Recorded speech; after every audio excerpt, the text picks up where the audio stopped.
Hey everyone! Today I wanted to show you how I have been keeping track of our beehives.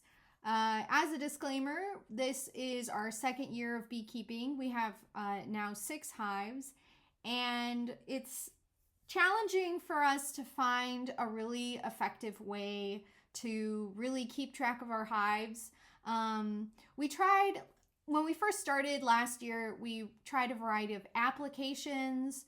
There were like some brick methods and some sticky pad methods or sticky notes methods that just weren't really doing it for us. We were looking for something that was digital but wasn't quite an app, because I downloaded several apps and none of them were really as easy to use as I was looking for.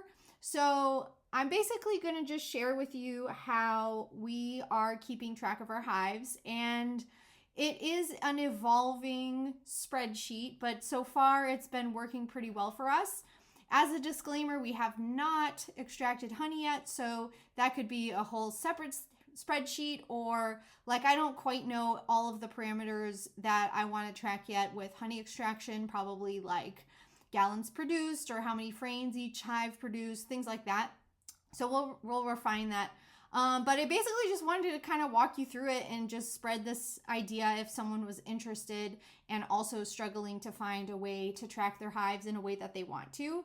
So I'm just using Google Docs. And so it took me a little while to kind of come up with this, and I changed a few things, but I'll just kind of walk you through it. Down here, we just have our beekeeper calendar tips, and that's just where we have little like alerts of each month of what we should be doing, and things that we don't want to forget to do or things we want to prepare to do. A lot of experienced beekeepers already know this just in their head, but as newer beekeepers, we just wanted some tips. And then down here along the bottom, each tab is its own hive. And so our first hives that we got as nukes are Lobelia and Aster, and then all of our other hives since then have been splits. And so I'm just going to kind of show you how I have this laid out. So we have the date, and then down here you can choose what sort of activity it is.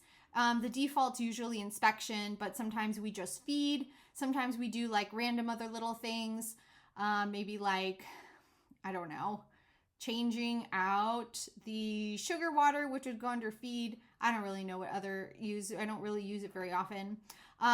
Treatment, where we're just adding a treatment, and then swarmed, and that's just to say that that hive swarmed. Under our next tab here, this is just either sunny or cloudy. We track the temperature and then just the sort of general temperament of the hive as our perception. And we have calm, agitated, or defensive. Those are our 3 columns. Under this here, we have add feed, and we added, you can see 4-7, we added a 1-to-1 ratio. Later in the year, in July, during the summer, we did 1-to-2. We also have under here fondant, dry sugar, 2-to-1. So we have all of those options to choose from, and they're all different colors, which I like. Then if you scroll over, this is where you're basically saying what your general findings are. Was the hive queen right? Did we actually see the queen? Did we see any queen cups? Any queen cups with eggs in it, which would be a queen cell? And then I have this frame number. I have a secondary frame, and I don't always use those, so I'm not sure if I'll keep it, but it has been really useful. Like you can see here, for when we had a queen cell, I'll usually highlight it red, so I can click it, but it doesn't highlight red, so then I usually just go in and boom, do that. So when we find a queen cell, sometimes it's hard for us to remember where we found it, what frame. So all of our frames are numbered. And even though we have now 6 hives, I have a terrible memory at what we just did. Here, this is Queen Super Seeger. We haven't had any of those yet. And then generally, it's just kind of a health of the hive. Sometimes we go through the whole hive. Sometimes we just look for eggs. But this is just, did we see worker brood, drone brood, eggs? And it's just so easy. You can just click it or unclick it. This column here, this is if we added a super or when we added a super. So here we have our deep, medium, or shallows. So you can see at 4.7, which is when we first installed our hives. That's the very first date. We added basically that's the transfer from the nuke to the deep.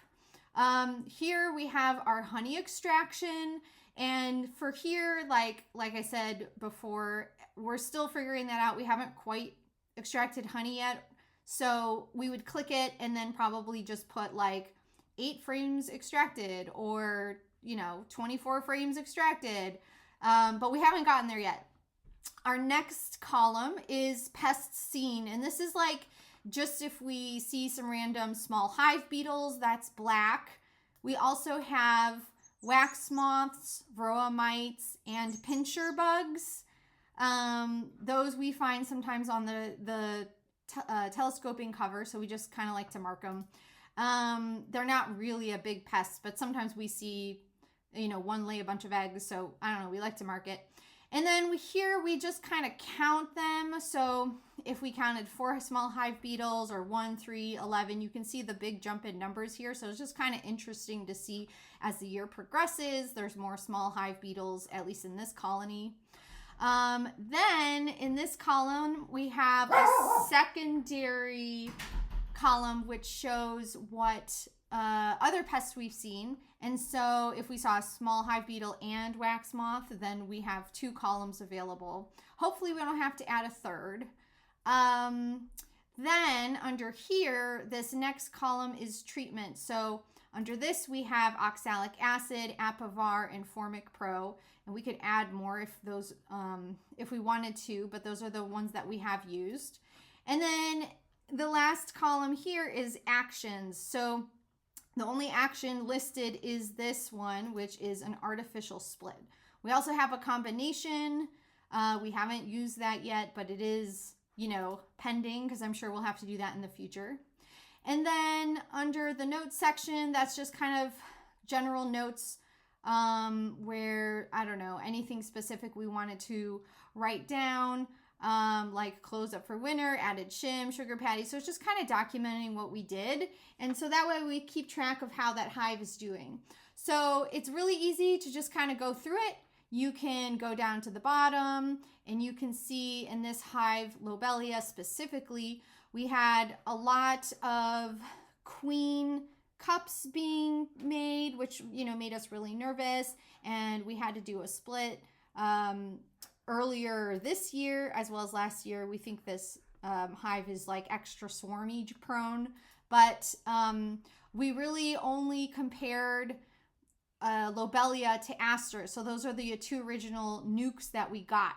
Now Aster, we have, just to give like a quick glance, you can see it's the same exact format.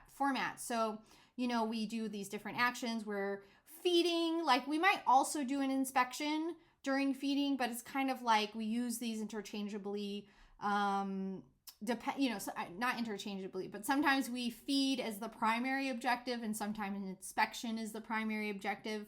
We will always default to using the inspection tab because it's clearly marked when we fed our colonies. So anyway, I don't know, it works pretty well for me so far. From Lobelia, we got a couple other hives. So all of our other 4 hives have all been a result of Lobelia swarming and then the other hives swarming, but all sourcing from Lobelia originally. So you can see we also have, this is another hive, Monarda.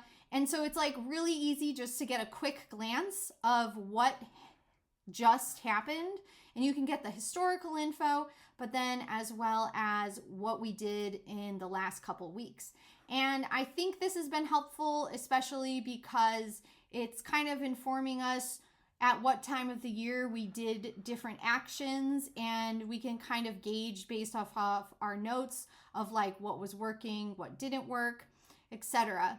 And so just to kind of quickly go through, we have one of our newer hives, Phlox, which came from a split earlier this year in 2025. And then we have Rudbeckia, same thing. Well, that was a swarm, but that swarm originally came from Lobelia. And then here, this is our split. This is the one that we just split yesterday. And that split came from one of our hives, Monarda, which originally came from Lobelia. So the last thing I'm going to do is just kind of fill it out in real time, which might make it easier to comprehend. So we went in yesterday, which is 5/10/2025. And in this, we did a split. Now, because we did a split, the hive didn't swarm. So what we're going to do is we're going to do inspection. You know, I don't know if that's a perfect thing, but it made sense. It was cloudy and it was about 63 degrees yesterday, so a little cooler. Their temperament was definitely agitated. We did add feed, so we did 1-to-1. Now, I don't keep track of how much feed we put on, but that might be something to add on in the future. Because we took the old queen, their queen right, we did see the queen.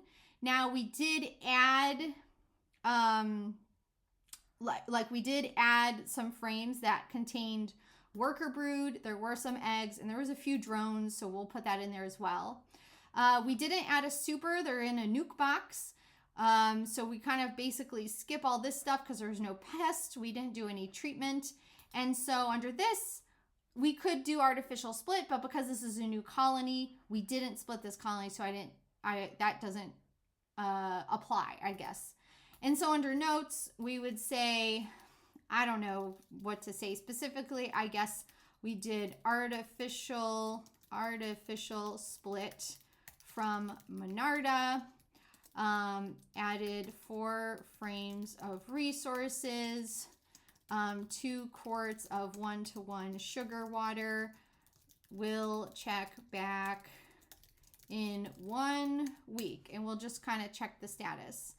And that's pretty much it. And so what I'll do next is I'll put a calendar alert of when we need to go next into our hive, and that will just tell me when I need to do the next inspection. I can always refer back to the spreadsheet, but this works for me.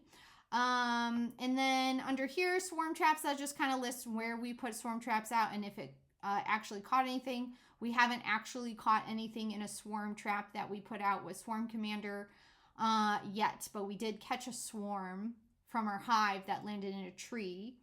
And then here's just the template. This is just my general template of tracking. And so basically this system has been working pretty well for me. The pitfalls would be you can't really look at it in the field. I mean, I do have Google Docs as the application on my cell phone, and that does work if I want to reference this. Like, you can pull it up, but it's just not easy to use as the computer desktop. And ultimately, because we only have 6 hives, we generally know what's going on in each of them, so this works really well for us on a small scale. It probably wouldn't be as effective maybe for someone else who has 30 hives. And Google Docs does have the capability of running charts. So like if I wanted to take temperature and like feed as like X and Y, you can do that, but the charts don't really work super well, or at least I'm just not very good at the charts. And so ideally I would like to track our hives really well, but these are the parameters that I'm thinking of. And so if you have any suggestions of what to add or other ways to improve this, let me know. But again, I just started this because none of the apps were working really well for me, and this works really well for me. So would love to hear your thoughts and suggestions, especially from beekeepers who've been beekeeping for a long time. Some of the quote unquote old timers around here, they were like, oh, you don't really need to track anything. because day by day, you know, you just kind of have an idea of what's going on in the season. And like, sure, I get that. But like, ultimately, I like having it all displayed and I do like tracking things. But I would like it to be more measurable. But how to measure that, I don't know. So if you guys have any ideas, please let me know because I would rather get started sooner than in 5 years and have no data on the hives. So that's all I have to say. Thanks so much.